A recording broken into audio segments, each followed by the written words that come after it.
Now, ever since the truce deal between Israel and Hamas has ended, the fighting has resumed at a greater pace and with a greater force.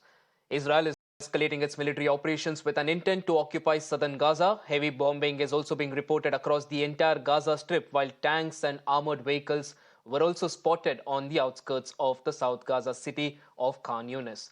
Now, the Israel Defense Forces are expanding ground operations to cover all areas of the Palestinian territory, and civilians have also been urged to flee to make sure that their lives are not at risk.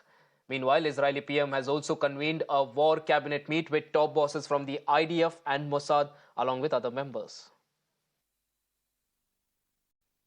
כוחות צה"ל ברצועת עזה ממשיכים להרחיב את הפעילות הקרקעית. תקפנו היום במטוסי קרב בכל רצועת עזה, תקיפות משמעותיות מאוד, מדויקות ומבוססות מודיעין. בנוסף אנחנו מרחיבים את הפעולה הקרקעית מול מרכזי הכובד של חמאס בכל מקום ברצועת עזה. היום ביצענו מספר סגירות מבצעיות של כוחות היבשה יחד עם חיל האוויר, אשר הביאו לחיסול מחבלים ותשתיות טרור. כוחות היבשה פועלים בשטח, מחבלים עולים מהפירים, מהמנהרות, כוחות חיל האוויר תוקפים, וכך ממשיכים להתקדם שכוח מסייע לכוח.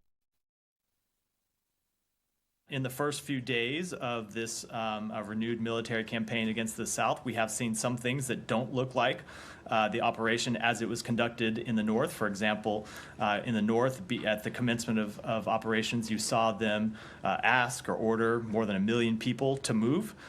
We've seen a much more targeted request for evacuations here, where the Israeli Defense Forces have identified specific neighborhoods where they plan to conduct military operations and urged in advance of those operations the people in those neighborhoods to move, rather than telling an entire city or an entire region to vacate their homes.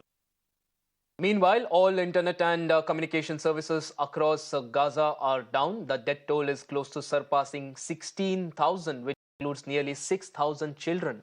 Israeli military has admitted to 2 civilian deaths for every Hamas fighter in Gaza, and as humanitarian situation worsens, UN has also highlighted grave concerns about the waterborne diseases due to water consumption from unsafe sources in Gaza.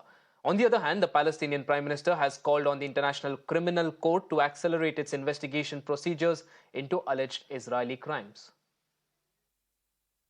Grave concerns about waterborne diseases due to water consumption from unsafe sources persist, particularly in the north, where water desalination plant and the pipeline from Israel was shut down.